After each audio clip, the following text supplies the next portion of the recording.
Staff, can you please do the roll call? Good morning, this is Danielle from HART. Please say here if you are. Chair Kemp? Here. Director Hardin? Present.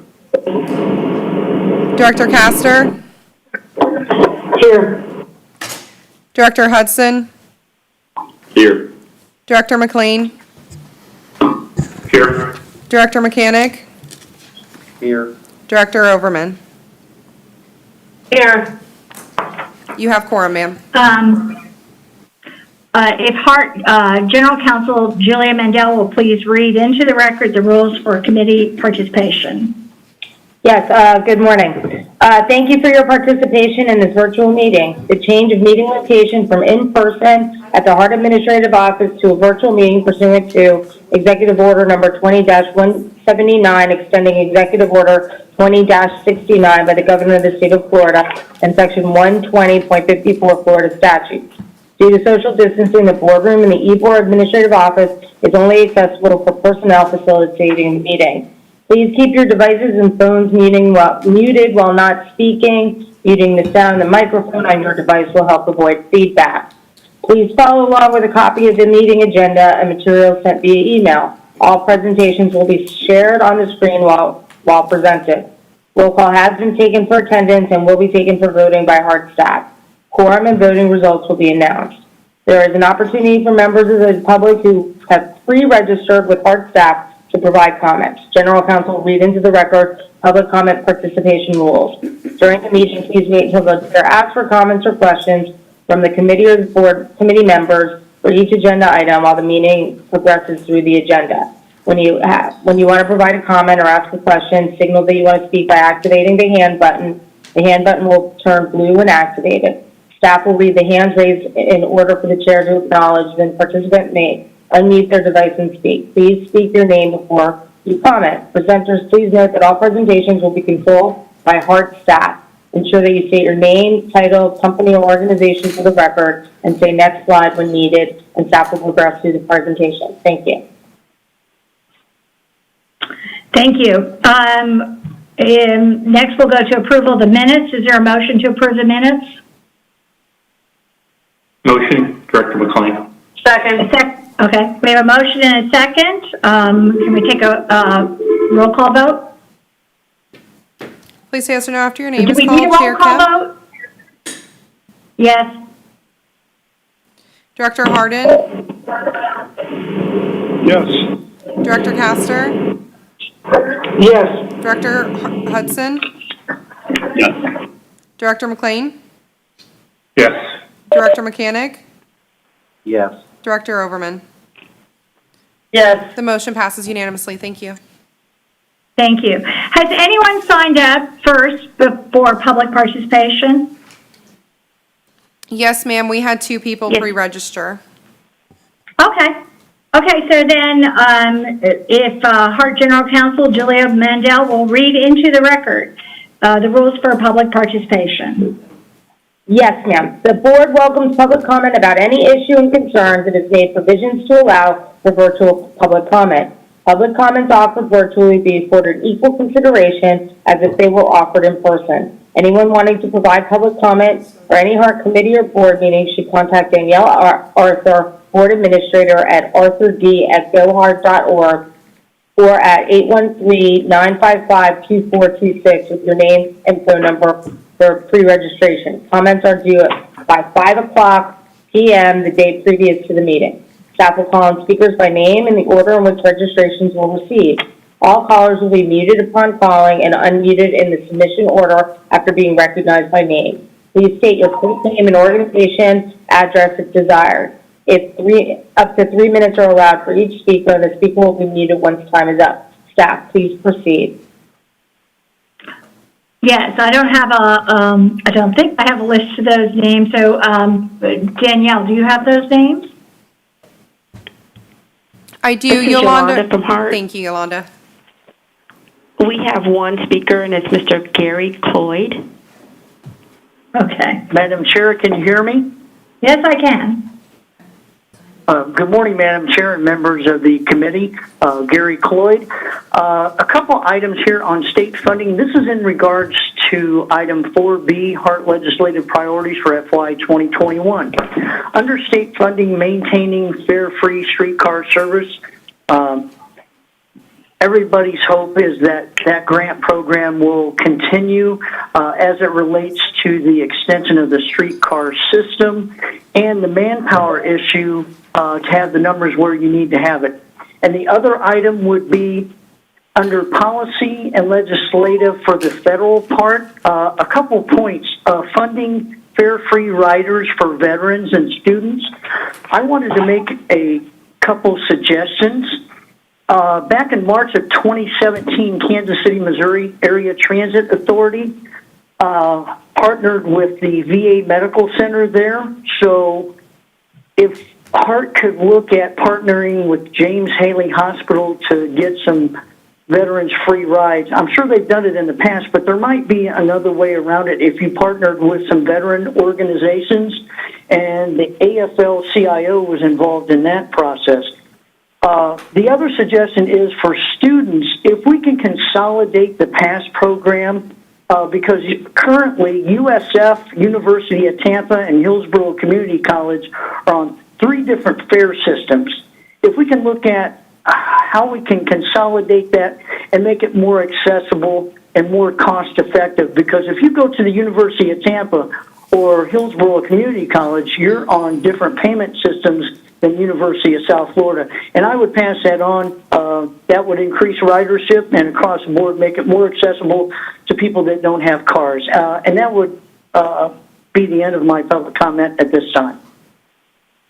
Okay, thank you very much. No more public comment, that's correct? That's correct, ma'am. Yes, okay, so let's move on to the first item for discussion. The Tampa Bay Transportation Management, TMA, position statement on transit funding. Beth Alden, Executive Director of the Hillsborough County MPO. Good morning, HART board members, and thank you for having me this morning. Can you hear me all right? Yes. Okay, wonderful. I really appreciate you taking the time to share your advice and feedback with me this morning. We are circulating a draft position statement for comment right now.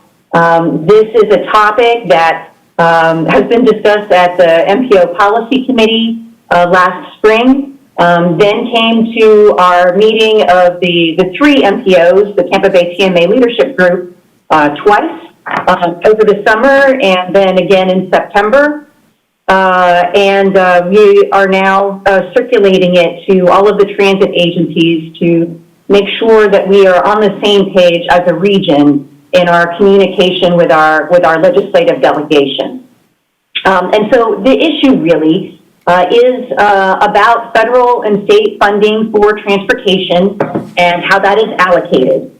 So there is, of course, federal funding from the Federal Transit Administration that flows directly to HART. But other federal transportation dollars, as well as state transportation dollars, come through Tallahassee, are generally distributed through the DOT district offices, and then are programmed in the DOT work program.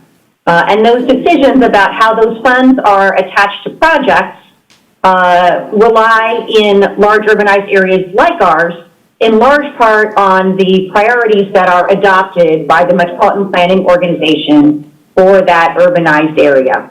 And it's a multimodal priority list, including projects that HART asks for.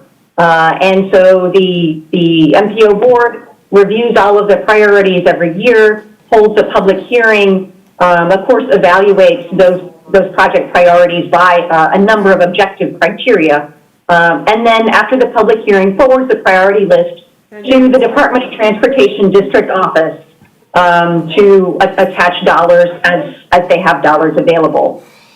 The challenge to this is that the state legislature can trump that process by adopting earmarks. And those earmarks in the state budget then come generally out of the budget of the DOT district office.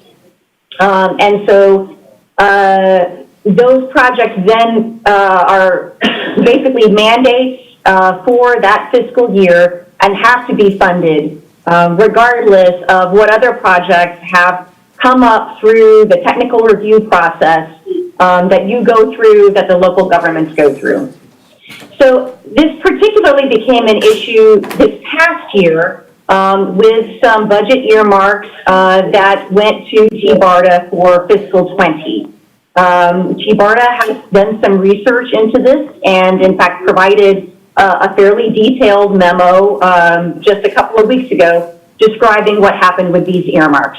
But very briefly, there was a $1.5 million earmark for TBARTA operations in fiscal 20.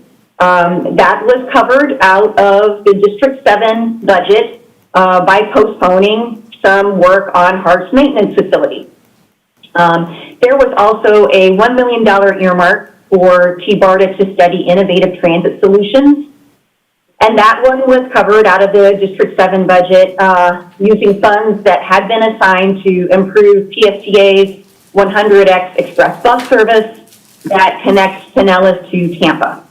Now, the District 7 office chose those projects for postponement in the context of raising questions about whether HART and PSTA had the additional funds available to complete those particular projects.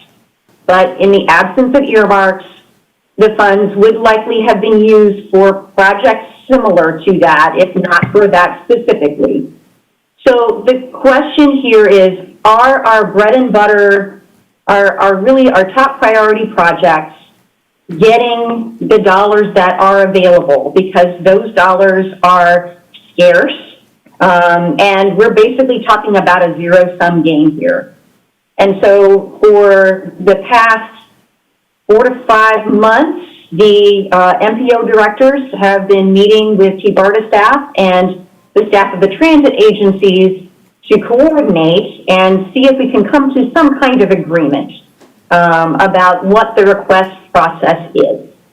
And the first draft of that position statement is what you have in your agenda packet today.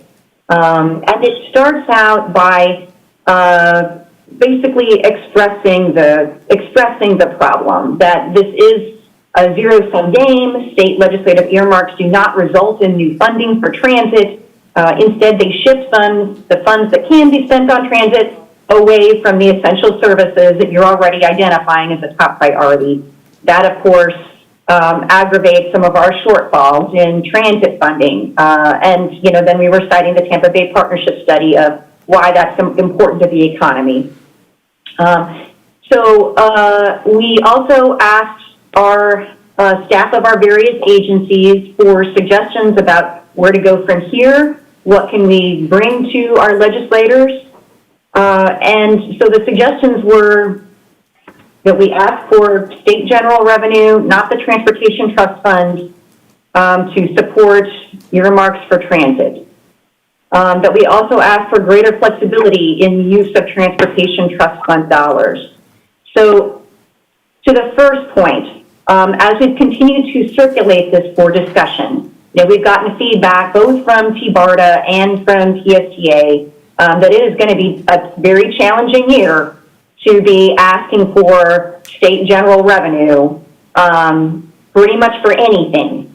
And that's going to apply in this case. So the advice was we definitely want to look at that greater flexibility request. So the flexibility request is that with the strategic intermodal system, which is where FDOT Tallahassee is focusing pretty much 75% of their funds, that there be additional flexibility in use of those dollars to be able to fund more transit projects and make transit not only eligible but a prioritized use of those funds, particularly in urbanized areas and in suburban areas like ours where adding lanes on the highways is going to have impact on the adjacent communities. And so doesn't it make sense for us to be looking at transit as an appropriate way to expand capacity on that strategic intermodal system? There are 2 bullets on this position statement. I think it's bullet 1, 2, 3. Bullets 3 and 4. The requests for those have been dropped. So one of those came from PSTA, which was a request for removing the 50/50 match requirement from the state public transit block grant for a set period of time with a sunset provision. They have since indicated that they are not pursuing that request. They also asked for establishing a current year competitive grant program to explore innovative delivery of transit services. And the rationale there is that transit technology is evolving rapidly, and having to wait for the 5th year of the work program is too long to explore those transit technologies. But for simplicity's sake, we're talking about dropping those 2, and let's focus on the issues that we have of please don't take the Transportation Trust Fund dollars that are limited and allocate them to budget earmarks that circumvent the technical prioritization process, the public review process. And please give us more flexibility with use of the strategic intermodal system dollars. The last point is please don't take away or restrict local government's ability to make their own decisions about being able to raise funds to invest in the projects that they identify as priorities. And so that's pretty much where we are right now as a position statement. We would like to be able to communicate a position, along those lines to our legislative delegation with the support of all of our transit agencies. And so that's why I'm here with you today, and I seek your advice and feedback on this. Okay, thank you for that presentation. Is there anyone who wishes to speak at this time? Mr. Alderman, you're recognized. Okay, I'll take my hand bag down. Apparently, I left it up too long, so but Ms. Alden, thank you very much for this presentation. As a member of the TMA and working with the MPO as well, it's important for us to recognize that the comment you made earlier about working together with a common voice. We've heard that as a necessity in not only our road and transportation efforts from our district secretary, but I think it's also clear that we need to do that in the area of transit as well. And being able to utilize the SIS dollars in order to assist in investing in transit is a critical issue and opportunity. The 2 items that were dropped, I hope those are temporary drops at the moment in order to focus on what's most important to us at the moment. But as our next agenda is really HART looking at its legislative agenda as it evolves this fall, bringing this to us now helps us formulate the priorities that HART needs to consider when working with our local delegation, but also working with all of our state representatives. The earmarking process has actually hurt HART over the years. And I participated in the conversation regarding this TMA. That is our area. When we all speak together in the area, then we can help the state recognize our focus in transit. So I'm assuring, I want to be assured that Holland and I is obviously listening. We're going to need their assistance, in helping us move this item, if there's no other objections to the recommendations by the TMA, to incorporate these items within our legislative conversation that we have at the next agenda item. But these were thought through very carefully because of the sort of our own kind of process that we've been going through when it comes to developing transit resources within Hillsborough County, and also on a regional basis and how we've competed for dollars. So thank you very much for bringing this forward, and I would support this to bring to the board as it stands right now. And I'll stop there. Is there anyone else that has comments? Yes, ma'am. Yeah. Committee Member Mr. Hudson? Hudson? Hey, Beth, did a great job on this. It's got a question about whether or not population growth is something that you all thought about in terms of expressing as a further accelerant of some of the problems that you have in the first section of this, like the fourth bullet. I mean, I don't mean to wordsmith this, but I think that's really the most important one, is that the inflexibility in terms of local spending of state funding has urgent problems in terms of economic development, healthcare access, mobility, and things like that. Do we think that the state would be receptive at all to enhancing the way we describe that need in terms of it's getting worse because of population growth? It certainly adds some more of the background and rationale for why it's very important for our urbanized areas to be able to invest in transit.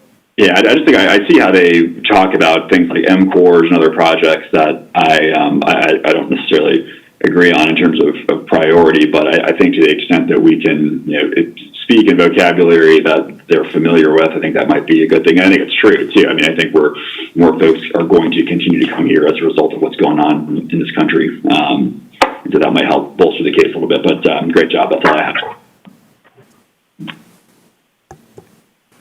Anyone else? Councilmember Gil Schisler has his hands up. Okay. Mr. Schisler? Councilman? My bad, I'll take it then. Okay. I actually have several comments with regards to this. I think it's extraordinarily important that we do remove or ask that these member projects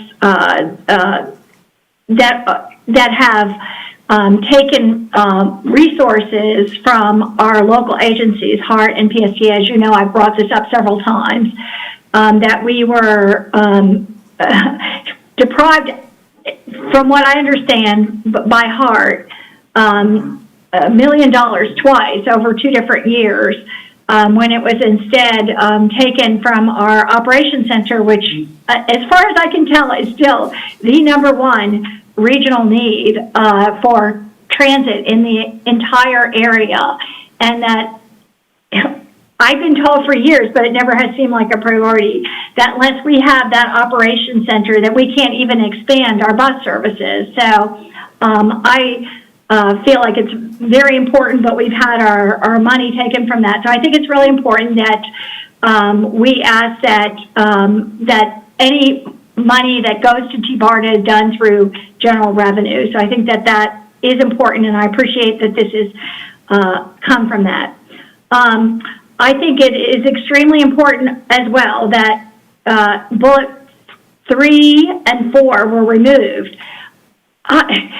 There is no way that I believe that a transit agency, for instance, TBARTA, should get operational dollars, which is what that is about, from what I understand, that we get millions of operational dollars at HART and at PSTA because we match it with our own operational dollars. I think that that's an extremely important requirement and would never want to see that removed. I think that that is a basic thing to make sure that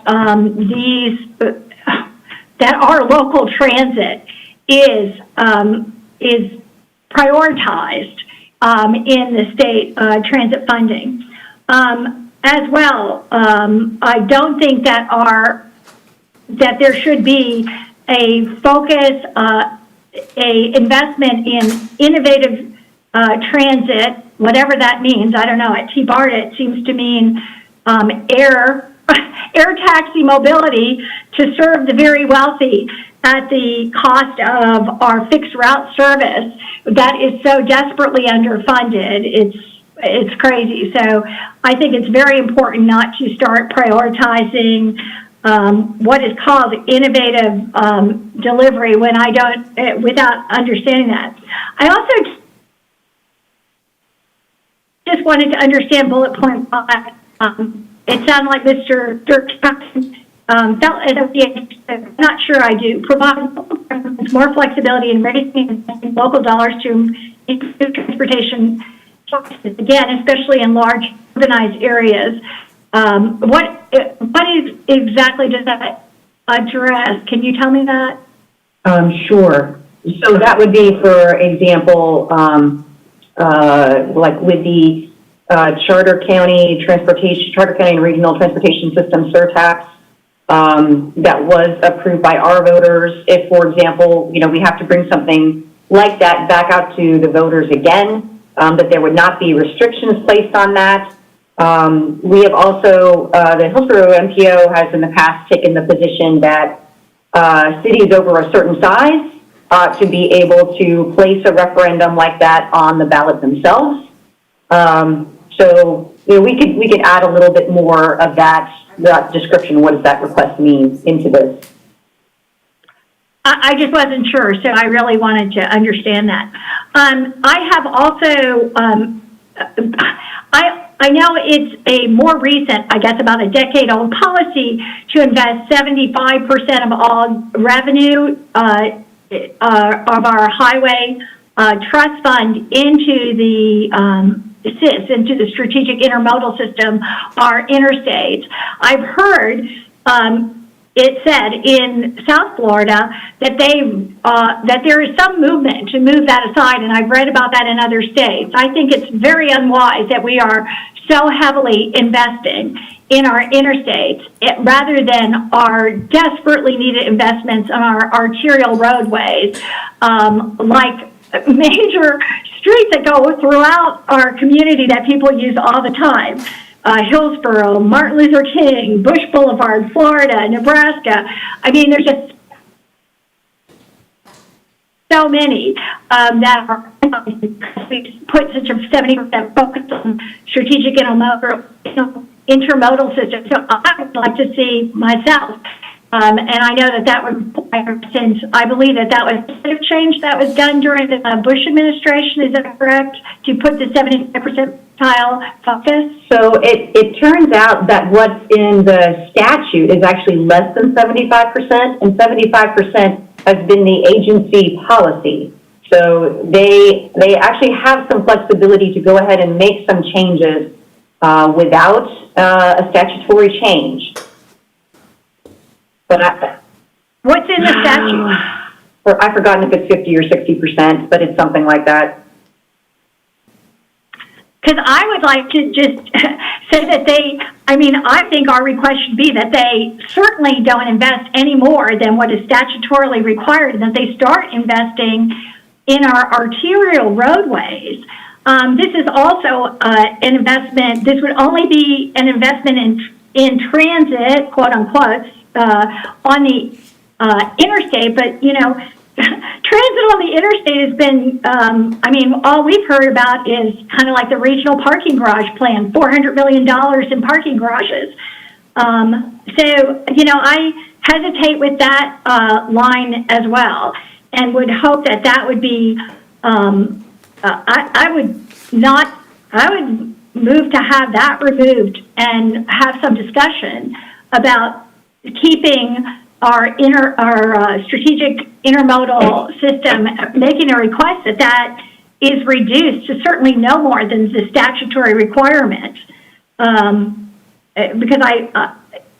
as I said, I find that we have desperate needs outside that, and for us to be just making a decision, now that I find out it's just a policy, just local policy decision, is that like a District 7 decision, or is that a state decision? It's a Tallahassee decision, yes. Yeah. So I would definitely remove that this time. And I think there should be more discussion with regard to acting as TMAs.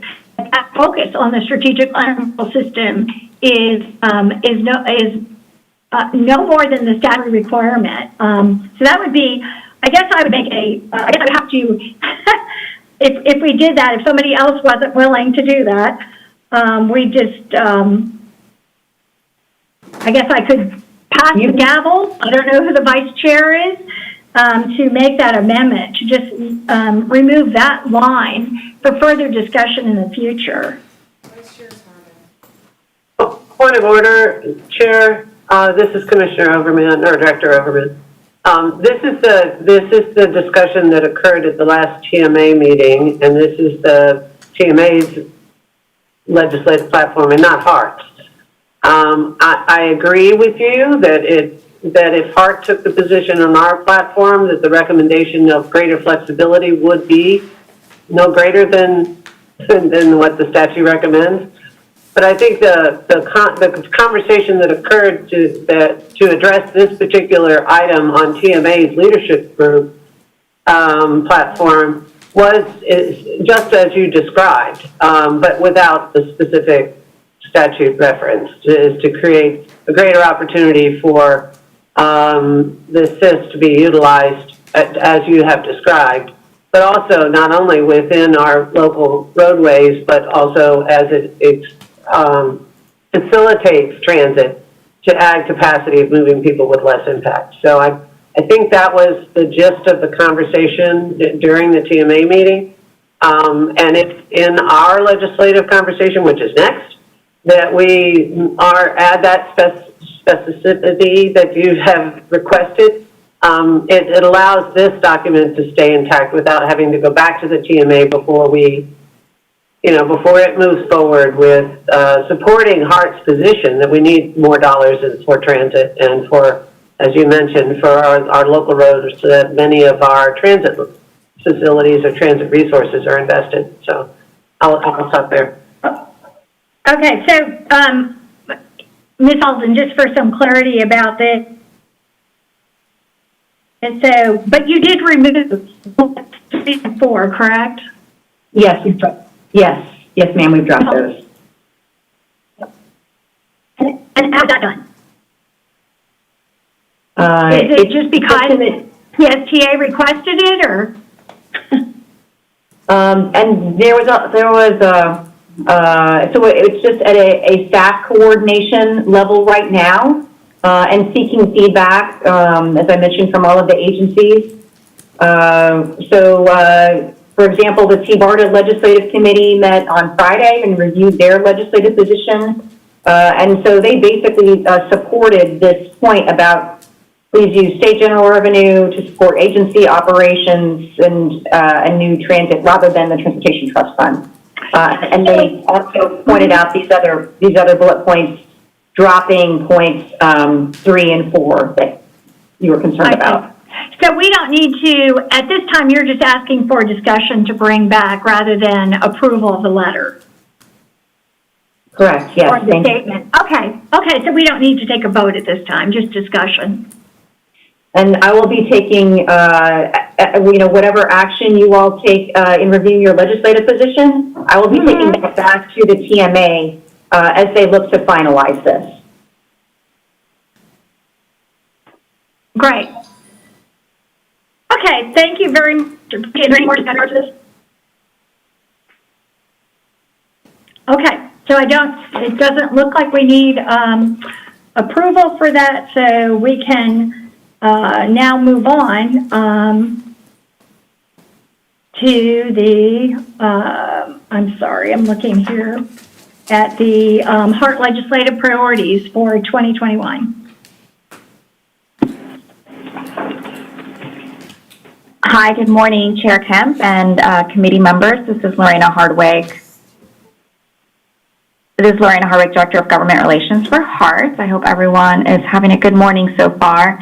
We wanted to ensure that Beth had the opportunity to have that conversation with the committee prior to us looking at this document in front of you. In your packet, you should have the legislative priorities for FY 2021, and it starts with local state policy advocacy. And before I get into it, I just want to let you know that we do have Kimberly Case from Holland and Knight, who represents us on the state side on the call. I did also see that we have Lisa Barkovic, also from Holland and Knight, that represents on the federal side. And I'm not sure if any of the other Holland and Knight team members are on the call, but just wanted to highlight that they are here to be part of the discussion, answer any questions, and give us advice as we move forward with this process. The list that you have in front of you, next slide, please.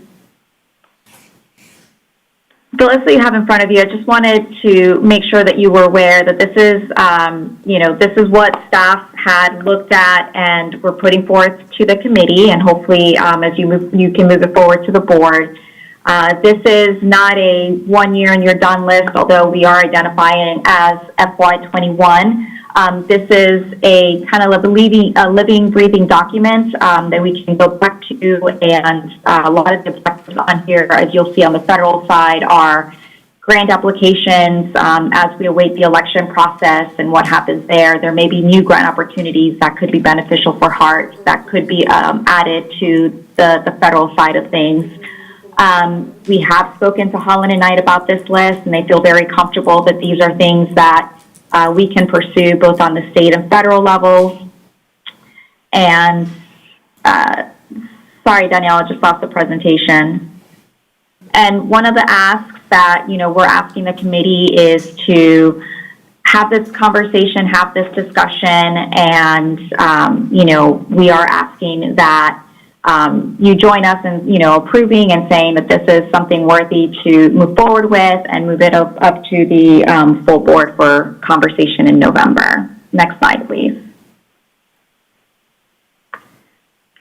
On the local and state policy side, as we just talked with Beth about, we would like to incorporate some of the action items that they have discussed at the TMA, and I know a couple of you on this committee are on the TMA and participate and have had these conversations, so we do appreciate your input.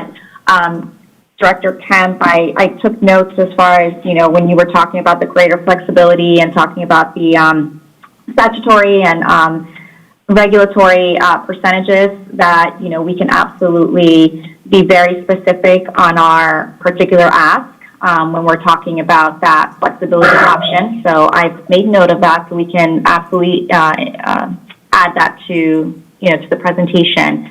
Again, we are going to take a couple of those bullet points.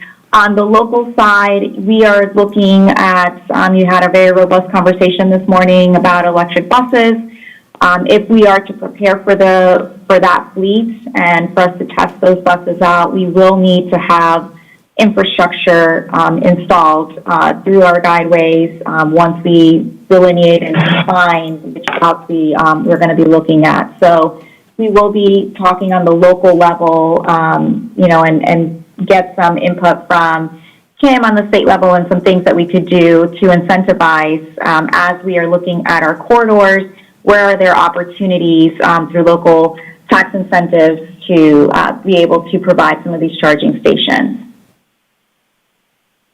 On the state funding side, a conversation that you also had earlier in a previous committee, which many of you were present, the radio communications project. That is a project that we did pursue last year. Last year, the request was for $600,000. The total project cost is about $3.6 million. It has been on our list for IOC list, and of course, that was all dependent on the dollars from All for Transportation, which are still on hold. So as of right now, there is no clear path on the funding side for this particular project. So we will be looking at different avenues and opportunities on how to potentially make this project viable from the state side, understanding that, the state budgets are very restricted and it's going to be an uphill battle, but it's definitely a worthy battle to choose and to follow through on the state side because of the extensive need that we have on our radio communication side with our buses, and because of this, we look at it as a public safety issue as well. I mean, these lines will communicate with our Hillsborough County Sheriff's Office, and we will be leveraging many of their antennas. We would like to continue looking for dollars for studies. We have several studies coming up through CSX, Bus Rapid Transit, and wanted to open that also for conversation. But, we want to look at some pipeline for some dollars to help us fund some of these studies. And of course, and you heard it during public comment, we are hoping to keep the streetcar service fare free. So those are the three items that we will be looking at on the state level to pursue.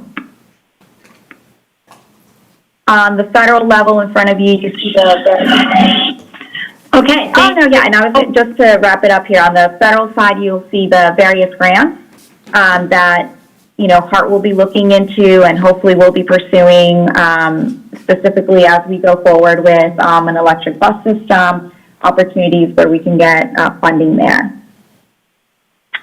And that covers the sheet in front of you that talks about the legislative priorities. And we'll open it now for any questions, commentary, discussion, and of course, I'd like to give the opportunity for our Holland and Knight partners to share any insight. Great. Thank you. Okay. Ms. Barkovich? Commissioner Overman? I'll wait until the folks from Holland and Knight speak, and then I'll ask a question. Thank you. Sure. Good morning, Board. Ms. Barkovic with Holland and Knight. Obviously, as Lorena mentioned, this is a living document of priorities moving forward in 2021. And obviously, one of the key things that we will be looking at, too, is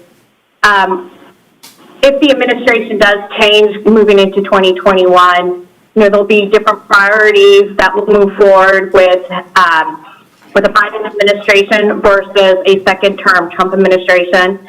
And that, even goes to say if Trump were to win a second term, we would also expect that there could be plenty of changes that happen at the Department of Transportation. You could see a new DOT secretary. This is not uncommon between, we saw with President Obama, his first term, he had Secretary LaHood. His second term, he had Secretary Anthony Fox. And both of those secretaries had different priorities that they had made within their administration. So 2021, we are just going to be very prepared on what will be the priorities that percolate due to who will be president starting in end of January. And Carl or Kim, if you wanted to add on from the Holland and Knight team. Thanks, Lisa. This is Carl Koch with Holland and Knight. I just would add on to what Lisa said. I mean, clearly what's going to happen in the beginning of the year, regardless of how the elections turn out, is that there will be serious negotiations again on some sort of stimulus recovery package going forward. And I think it's safe to assume that whatever gets negotiated, there's a good chance that transportation and transportation-related issues would be part of that. Absolutely. Hi, this is Kim. Thanks, everyone. Just at the state level, what I'd say is, obviously, we're suffering some significant budget shortfalls as a result of COVID.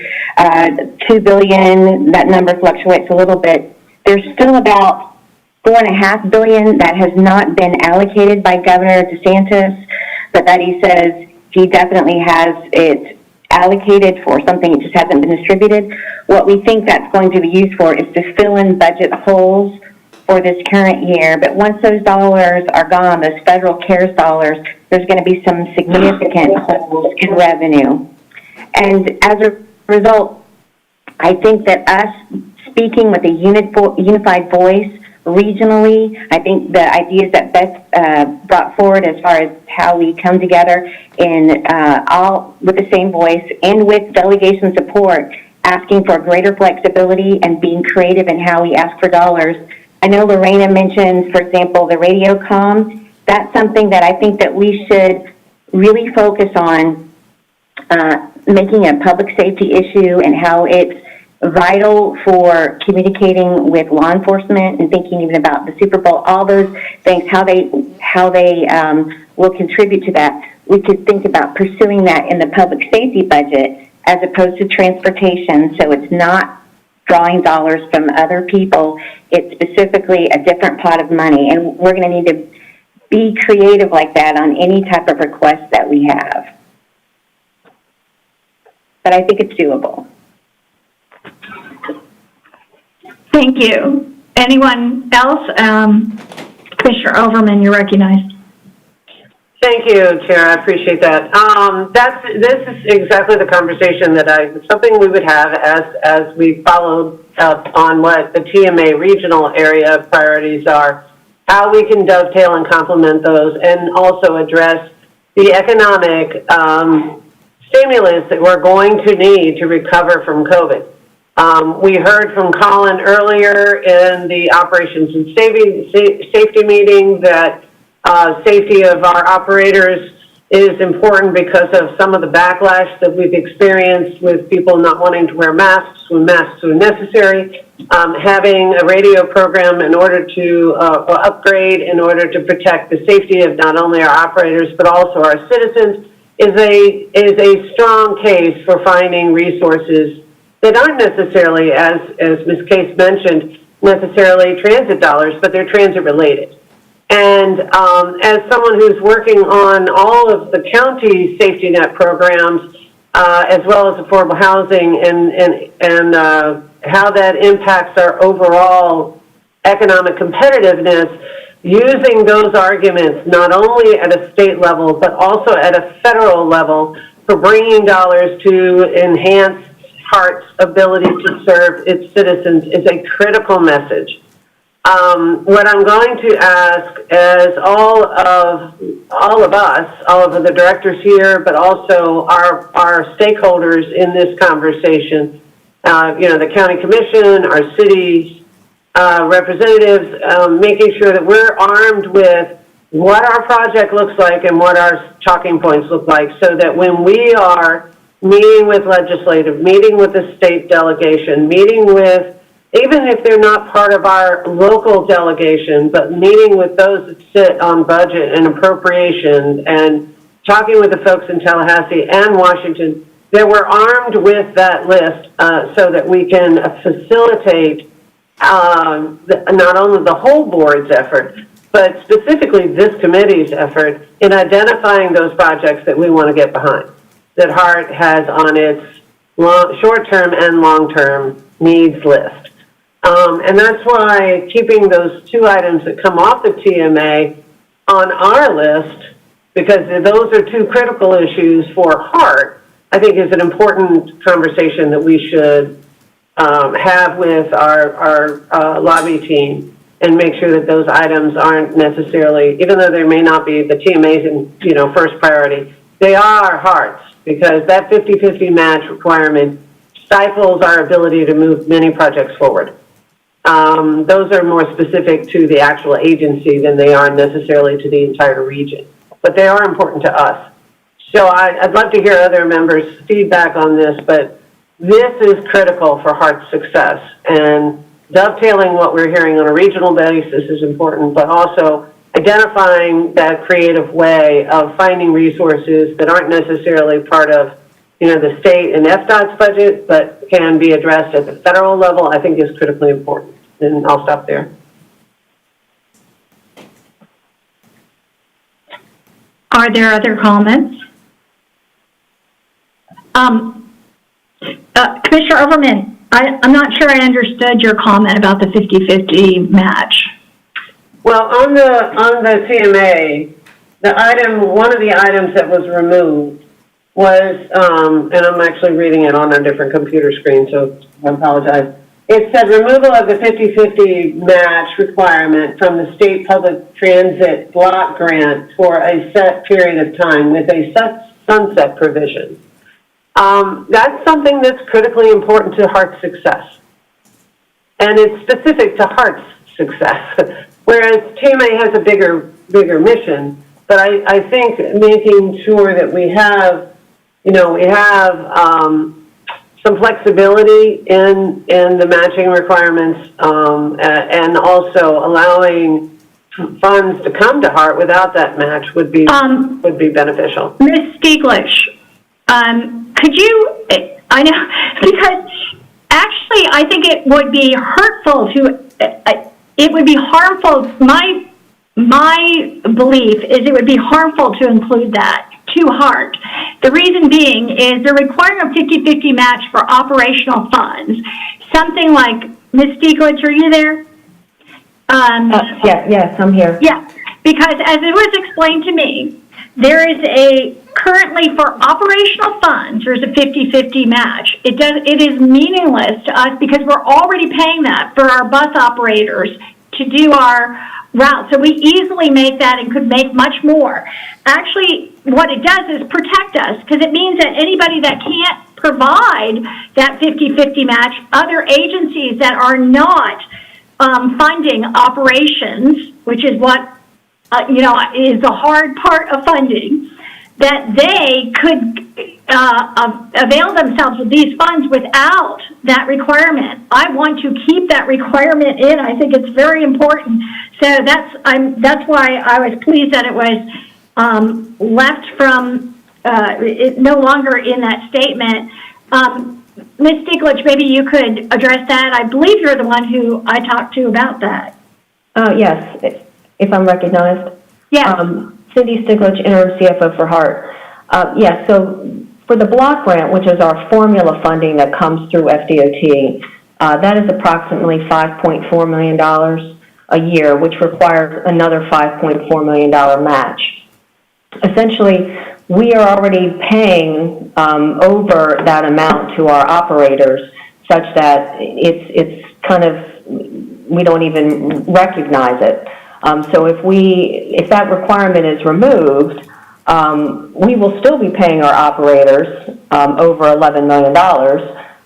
But as you pointed out, other agencies that may not be able to meet that would still be afforded their full allocation. So I do not want that to change. I want to keep that as it stands now. And so I just wanted to make clear that position. By me, I mean, I don't know if you still are holding that, but I think that it's really that the board needs to understand, or this committee needs to understand the implication for us, because the implication for us is that it would harm us and any agency in our position like PSTA or other agencies and in taking away dollars. And my only other question here on this is, it says amend applicable statutes to create new funding allocations for fixed Godaway projects. Could that be addressed by someone? What exactly is that? And, I'm just wondering what amendments and what statutes. So the statute that specifically this would be looking at would be 341. And I'm sorry, I don't have that statute right in front of me, but, and I think this was more in line when we were looking at some of like the 50-50 matches, and there could be other opportunities under 341, and again, that would be statutory, through the legislative process, where if there is specific funding that is not open to transit, we could ask the legislature to be more flexible. And this just goes along with asking for that flexibility for the legislature to allow for transit projects to apply for and or go through different funding sources. But I will have to look for 341 and definitely can, share some of the highlights there. Because I would feel uncomfortable approving without knowing exactly what statutes and what language was attempting to be changed without greater information with regards to that. So I would just ask, at least with me and maybe with others, follow up if that's still an intention. It looks like we removed that, and it will be removed from the TMA. So I would think that what you just described would also not occur in terms of this, and I'd like to make sure as well that didn't. My only other, and I guess it's clear from this group and the discussion prior to this in this discussion that we do not want, of course, as HART, money removed through the member special projects process that is then taken away from other prioritized projects. So I'm supposing that as we go forward, how are we thinking that this would just be general lobbying in terms of instead of specific member projects that would take away from the transportation fund? Could you just address that since it's been a huge issue in the other TMA statement? Sure. And Kim, if you're still on, you can, kind of jump in at any time. But the specific example that we gave, or at least, that Kim alluded to when she spoke, was when we pursued radio communications last time, we were not asking for a specific earmark. We were not looking to take the dollars from the transportation fund. We specifically aligned ourselves so that it would go through the public safety bucket. So being that type, utilizing those types of creative partnerships, yes, it is, in the end, it is a transit project, but what is it, its official impact? And, yes, general lobbying, having many conversations, many touches as to, fighting for our point as to why, these particular dollars can be and, could be awarded to us through various different channels that are not going to go directly to, back to FDOT. Right, that's right. And that's a good point made at the beginning, especially in terms of, for those of you who weren't here at the very start at 9 o'clock this morning, there was some discussion with regards to our radio communications being inadequate for emergency notice. So that's your speaking to safety is certainly important. The other thing that I would just ask again to be added in here is our maintenance center, or operation and maintenance center. And is there a place that could, if there's, I've just been repeatedly told over and over again that we cannot even think to expand our bus operations until we have places to put buses, and that we don't have that, and that we need to be looking at that or some other alternatives. And I guess we will be given a presentation on that, but, in terms of that as a budget priority or a lobbying or legislative priority. And I think you'll find it under federal, but I do recall, Commissioner, that we were talking about looking at it also to see if there were any state opportunities that we could find for that particular center. Excuse me, I'm sorry that I was like looking at the state funding as everything, and even though I looked at those earlier, yeah, that's exactly appropriate. Thank you. Thank you. I have nothing more. I don't know if other people, nobody was saying, Director Hudson. I just want to clarify a position in terms of the bullet point about, potentially amending statutes on fixed guideway. I think that should stay in there, just subject to better understanding, maybe from H&K, what, I assume like the Florida Public Transit Association, I assume other folks are looking at that. And I'm wondering whether the issue, has something to do with a lack of flexibility or a focus on, bus exclusively in that Chapter 341, the Florida Public Transit Act. So I just want to put that out there. I think that should stay in, assuming we get some more detail and agree with that. But I'm not concerned with the lack of detail right now. Okay, and I would very much like to know what the details are with regards to that. But I guess, are there any other questions, concerns? Okay. That being said, I don't think this is, again, I guess it is not something that we need to, we can move that on without a vote, or it will just. Hi, this is Julia Mandel. I think it was just a presentation. Okay, great. Just wanted to be sure. That's what I thought. Okay, thank you so much. Action that was needed. No, I think the only action is, the board's approval, not necessarily approval, but just the committee's support in moving this forward to be presented at the November board meeting with the extra detail that has been requested.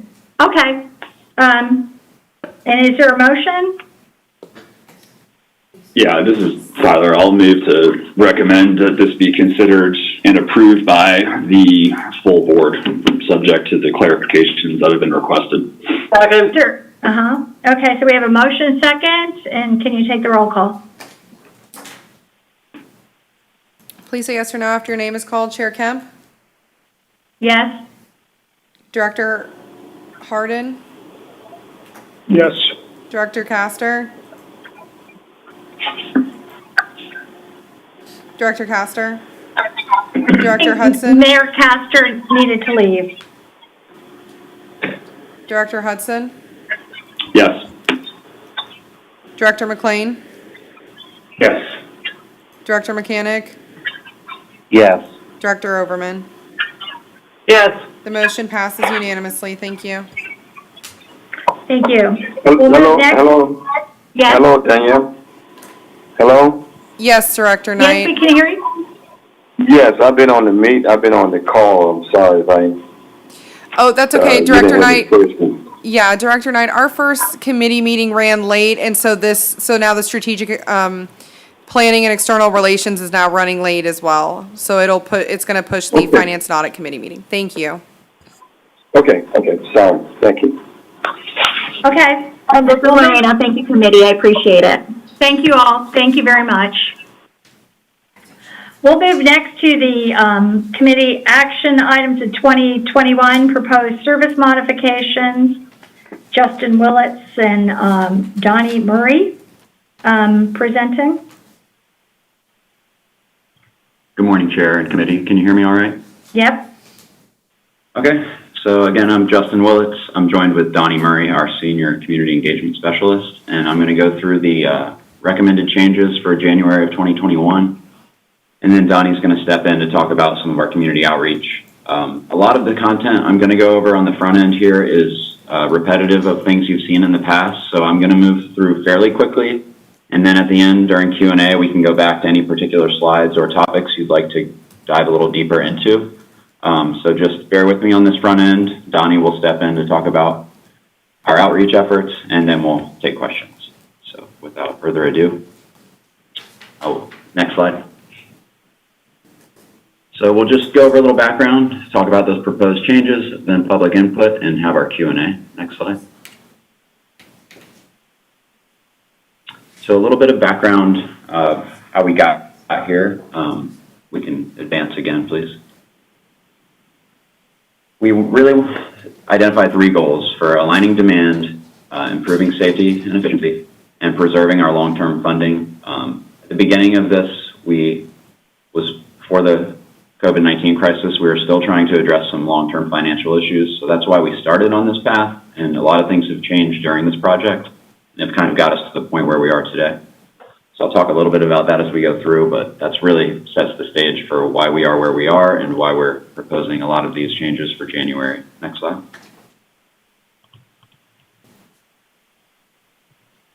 So the timeline you see here, we received the comprehensive operation analysis results in June of 2020. We got board approval for outreach in July. We completed public input from August through October and had our public hearing on the 7th of October. The HART Board of Directors are scheduled to approve this on November 2nd, and these changes would go into effect approximately January of 21. Next slide. So the following slides are the actual changes themselves. I'll start in the university area with routes 5 and 48. We have proposed to return them to campus with service on Holly Drive with route 48, which goes through Temple Terrace, and with route 5 that comes up 40th Street and McKinley back onto Spectrum Boulevard, then traveling to UATC, creating much better connections to jobs and education on the campus itself, and reducing the need to transfer to any other routes or the USF Bull Runner. We've got some really good feedback on this recommendation. Next slide. Route 44 is a new proposal to restore some of the service that there used to be quite a bit of service north of Fletcher, and during Mission Max, that was pulled down to Fletcher for a variety of reasons, but we are proposing to reconnect the University area CDC on 22nd Street and then operate a one-way loop from 22nd Street to Livingston, Sinclair Hills, Nebraska, Bears, Florida Avenue, and then back to Fletcher. So be an hourly service, but really helps reconnect that community to UATC and some of the services down closer to Fletcher. The Route 20X would be going away from Florida Avenue, leaving a few stops there with no service without this recommendation, which is why it's kind of a large one-way loop. It kind of hits a lot of spots for us, and we really think that they're going to appreciate that service a lot up there. Next slide. Staying in the university area, we're proposing to split up the Route 45 and 42 combination. We're proposing to remove both of these routes from the Yukon Transfer Center and then travel north with the 45 from Bush Boulevard on Florida Avenue to Linebaugh to 15th Street and into UATC, and then split off the Route 42 as a one-way loop in the north of Fletcher area. This is consistent with some of the plans we put together for the IOC surtax. So we're making sure that should we get a favorable outcome, that we still have our plans in place consistent with things we've already vetted with the community, and operating that one-way loop as shown on the right is consistent with those plans. Next slide. The Route 33, we're proposing to reduce the frequency of the route, but we are proposing to extend it to replace the Northdale Flex. We've long identified that as a good fixed route candidate. So we think that this is an improvement, while a reduction in frequency, an overall improvement for connecting with a one-seat ride from Hidden River to UATC, across Fletcher to Northdale Mayberry. A lot of jobs and commercial restaurant and otherwise good connections to be made up there. Next slide. Route 30 and 35, we are proposing to recombine them similarly to the way the Route 30 used to be before some other services replaced the Route 35 segment you see on the left. What this does is reduces the need to transfer from the 35 to the 30 to get into West Shore and go all the way to downtown. Some of those connections have been problematic for us scheduling and on-time performance-wise.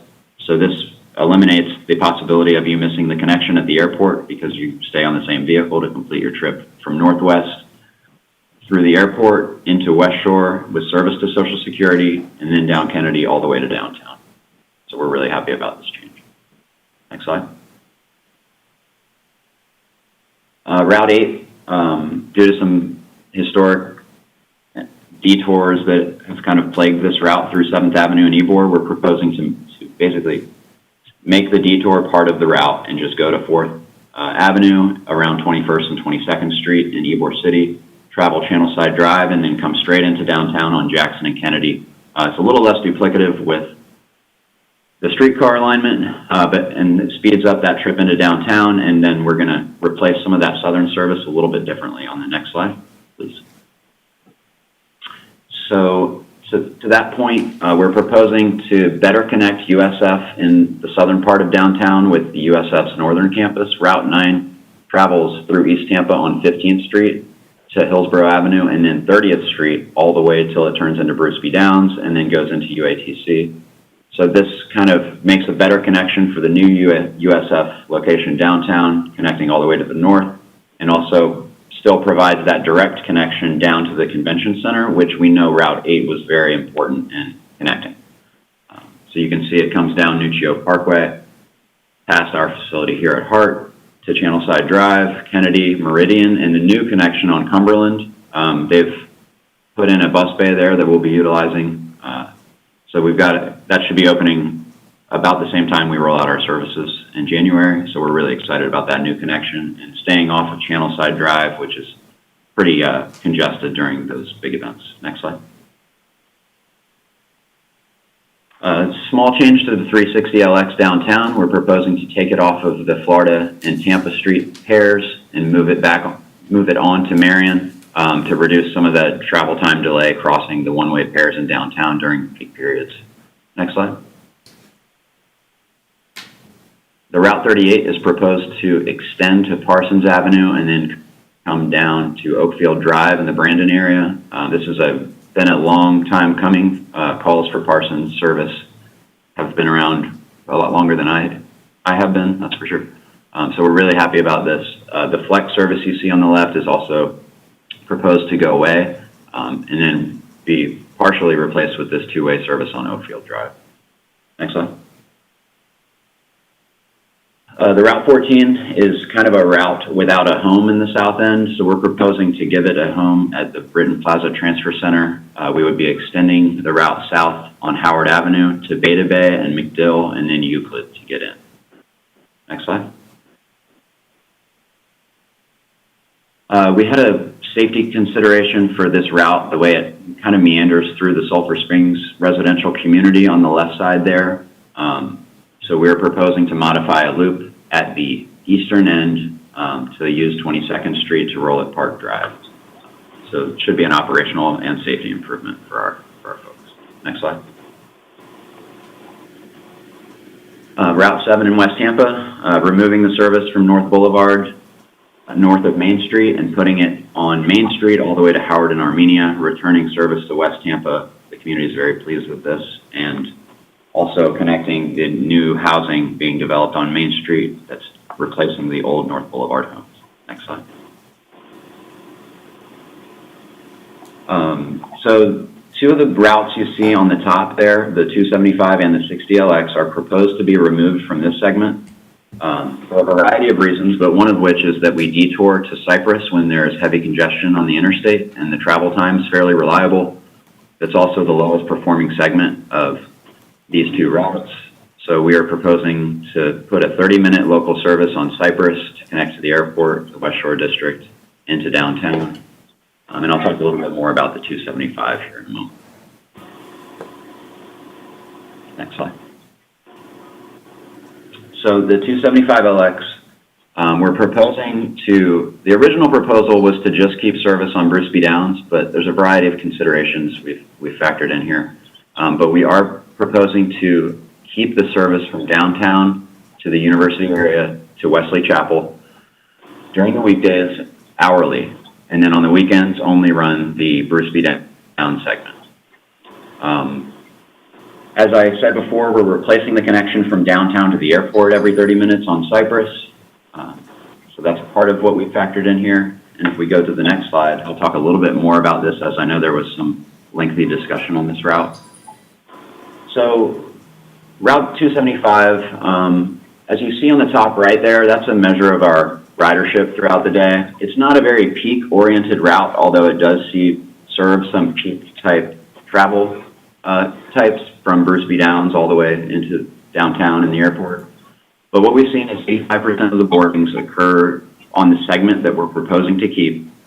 We've got other options for connecting to the airport, particularly from downtown with routes 10 and 30. And what this does is it saves us an additional vehicle on the weekday, as you see in the table on the bottom right. So instead of 4 vehicles every day, 7 days a week, we're proposing for 3 vehicles weekdays and then 2 on the weekend. It would be a reduction of about 5,000 of the previously 17,000 annual revenue hours and save approximately $300,000 to $500,000 a year. Next slide. So just a little background of how this route came to be. I just wanted to go back in time a little bit to this article that was in the Tampa Bay Times about this airport employee who worked at the airport and lived north of Fletcher, and it took her several hours to get to the airport with multiple connections. And that was part of why connecting the university area to the airport was important, and part of just how this whole route came to be. Some of the things that we want to think of and just explain to the committee here are what the purpose is of some of these limited express routes, and they're really trying to reduce those travel times across our huge service area with our limited resources, provide that cross-county access, and then also try to provide real alternatives to driving. there's a lot of considerations with deadhead and layover, which I'll explain on the next slide, but we really have to balance what we think are the good corridors, where we should invest, and then, decide that there may be some long and inefficient routes we're willing to accept as in our service model, but also balance the greater needs of the community while trying to provide some options to people that can drive but are interested in transit. And that's kind of just how I want to frame some of the 275LX discussion that we can come back to later. And then I've got some costs and some more metrics on the next slide, if you would, please. They kind of talk about what it is that we look at from the planning side. So one of the reasons we have to consider costs beyond revenue hour, particularly for express and limited express routes, is because of the amount of time it takes to get them into revenue service or when passengers can get on and off the bus. Here, that is shown as revenue time. This is the time to get into revenue service is referred to as deadhead, where we're paying an operator to drive to the beginning of the route before we begin revenue service. As shown, the express and limited express routes have a great deal of deadhead and layover when you look at what percentage of total time revenue time represents. Shown here in the light orange column, revenue percentage of total time.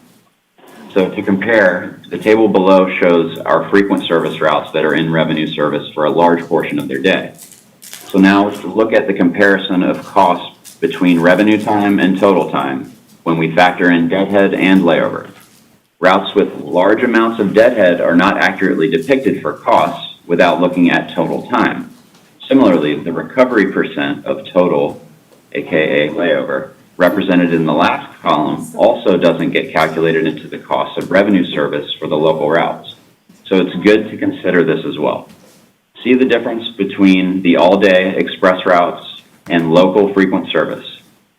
The proposal for the 275LX aims to reduce recovery time, total vehicles, weekend revenue hours, and transition the downtown to Tampa service to a local, hopefully more efficient service with more consistent travel times along a growing corridor, and that would be Cypress. So I know that was a mouthful, but I wanted to state it clearly that we think that this is a really good recommendation for the 275LX. And part of the considerations that we need to also address are that if we were only to operate the Bruce B. Downs segment, that would then become a local service and we would lose the LX designation, and it would add potentially 30,000 eligible folks. Not all of them would use our ADA service, but would add them into our paratransit category along the corridor. And that's just something that we have to consider because it would have serious impacts to ADA and paratransit, but it also really gets us to the point where we keep that designation with the connection of downtown, but we also would keep service on just one piece of Fowler, all of Bruce B. Downs, and make it a commuter option, not just a job access option from Houston. Excuse me, but is this the end of the presentation? Okay, because we're already going far over, and I think this is something that deserves special treatment as it has gotten in the past, and, this is a one-way conversation about this.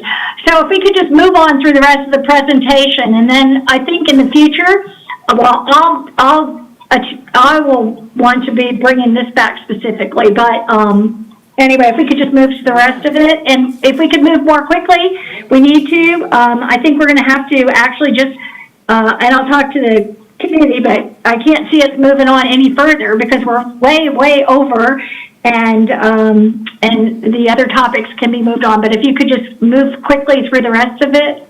Sure. I knew it was of interest, so I didn't want to breeze past it, but I will move on now. So next slide. So additional changes, we've proposed to reduce frequency on just Route 6 and 34 of the frequent service network, Route 46, the additional routes you see here. New revisions, we've proposed to keep routes 1 and 400 at 15 minutes. Minor changes on routes 9 and 16 as discussed. Next slide. We've adjusting those routes as discussed, removing service on routes 20X, 35, 60LX, 75LX, and all the flex routes except for South County to keep service connecting Wamama to Sun City. Next slide. And then this is our proposed system map. In dark green, you see our two 15-minute corridors on Florida and Nebraska. The light green are our 20-minute service corridors on Hillsborough Avenue, 56th Street, and Route 12, 22nd Street. And then mostly the rest of the network is at 30 minutes in blue, and then the purple and orange show hourly service. The purple is hourly service, and then the orange is peak service only. Next slide. We need water. What do you want? The estimates based on the marginal cost of service is around $2.5 million and a reduction of about 21 vehicles. Next slide. And now I'm going to hand it off to Donnie to talk about public input. My name is Donnie Murray. I'm the Senior Community Engagement Specialist, and I will be going over the comments we received and the ways that we promoted people to submit their feedback. Next slide. So these are a few of the ways, actually all the ways that we had people available to submit comments. So we had a new website created at simpleheartserviceinput.com. People could call into customer service if they didn't have internet access. Our mobile app, we had an opportunity. People could send an email. People could send physical mail. We also had a number of grassroots outreaches through a public hearing, multiple virtual town halls, and then we had staff at all of our transit centers. Next slide, please. So our first phase went from mid-August through mid-September, where we were focusing on the areas that, for example, had those different route scenarios. We were looking at areas that had high impact to get that initial feedback to vet our options so that we could take it out to the broader community. It included the 6 virtual town halls, 3 of which were in English and 3 were in Spanish, and we did them at different times with a call-in opportunity for people who, again, didn't have internet access. Next slide.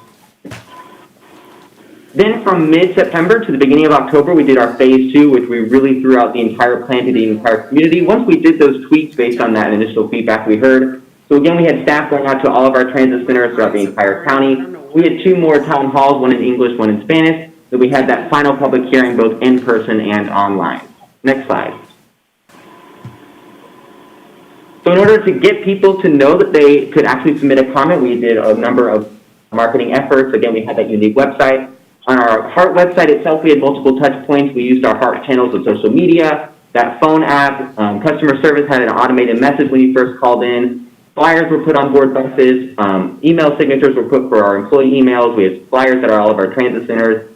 Then we promoted it through a blog post, press release, newsletter, emails to our partners. We did newspaper ads, and then we did radio information on our urban and Spanish radios. Next slide. And then, of course, we also talked a lot with our internal folks. You know, operations people are really smart with this feedback, so we talked with them in person and offered up opportunities online for them to submit their feedback as well. Next slide. So in summary, we received 123 individual comments about all these different changes. We reached 1,320 people at our transit centers over the course of those 8 virtual town halls, and then 63 hours of scheduled street team at that transit and transfer center. Next slide.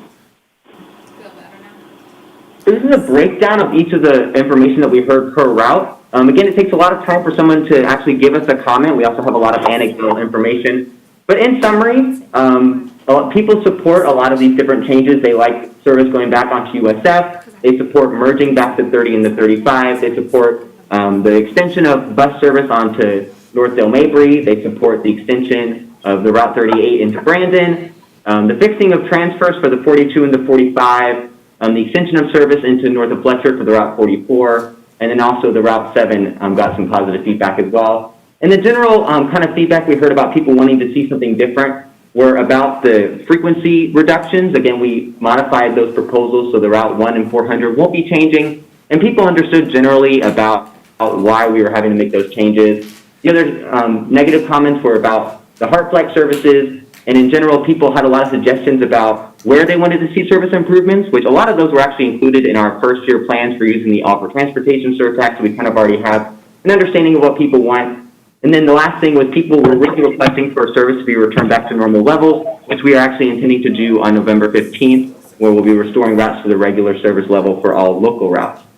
Next slide. So then that does conclude our presentation. Next slide, the last task after we take some questions would be the action item that we have. Okay, are there any questions? I have one quick question. Justin, you had shown us an illustration of on slide 13 regarding Route 9. And looking at the map and then looking at the illustration and the change, it's moving down Channelside Drive to Kennedy and now Meridian, as opposed to coming down Nebraska Avenue at that point.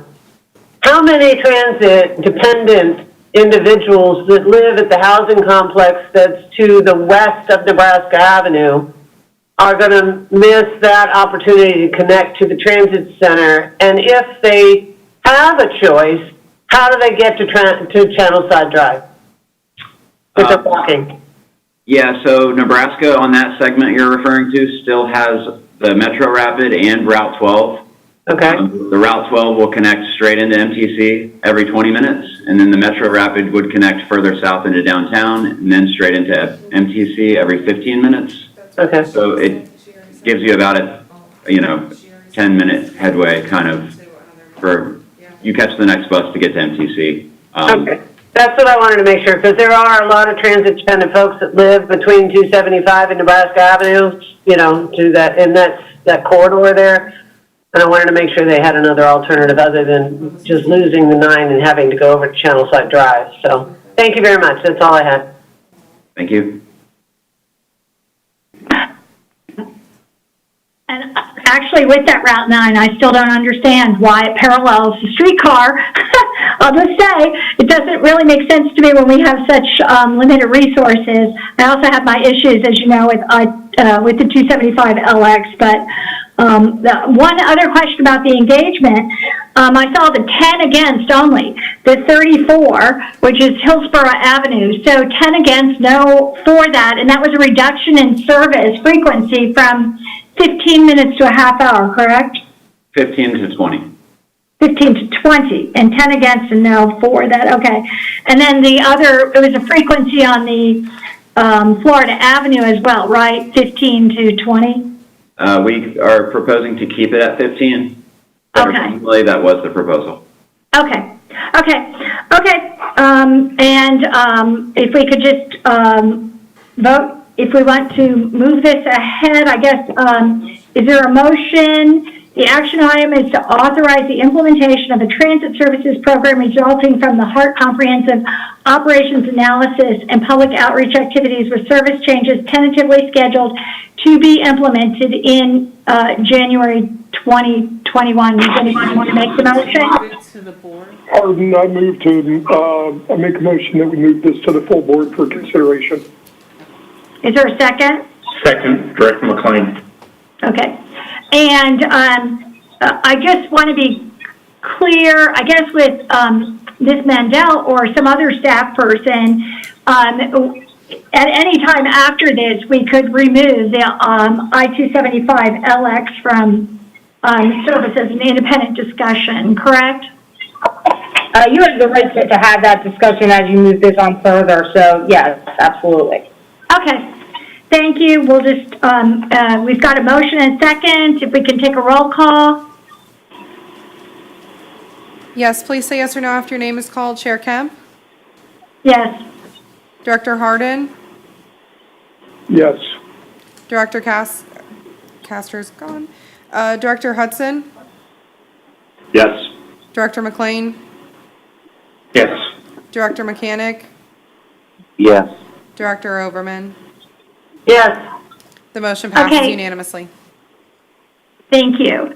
So I would suggest, and I don't know, Ms. Mandel, or I'm not sure what we would do, but I would hope the board would agree that we could push the heavy maintenance building update, which I would love to hear, but of which we have gone over so long at this point, and the first meeting went over, and as well as the transit-oriented development updates, since they are updates, if we could move those to the next strategic planning committee meeting.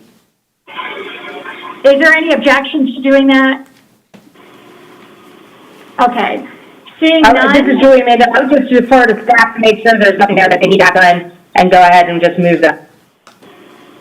okay, staff, is there any considerations with regards to this that we need to be concerned about, moving them another month? Hi, this is Nicole McCleary, Senior Project Planner. I was presenting the TOD update. I don't think so. It was just giving you an update on where the project is and how it's moving forward. So Great. we'll keep moving forward and come back next month. Great. I'd love to hear both of them. Just don't see that we have the time at all right now. So, Yes, ma'am. okay, seeing no objections, I'm going to just go to old business. Any old business? Any new business? Hearing none, the meeting is adjourned.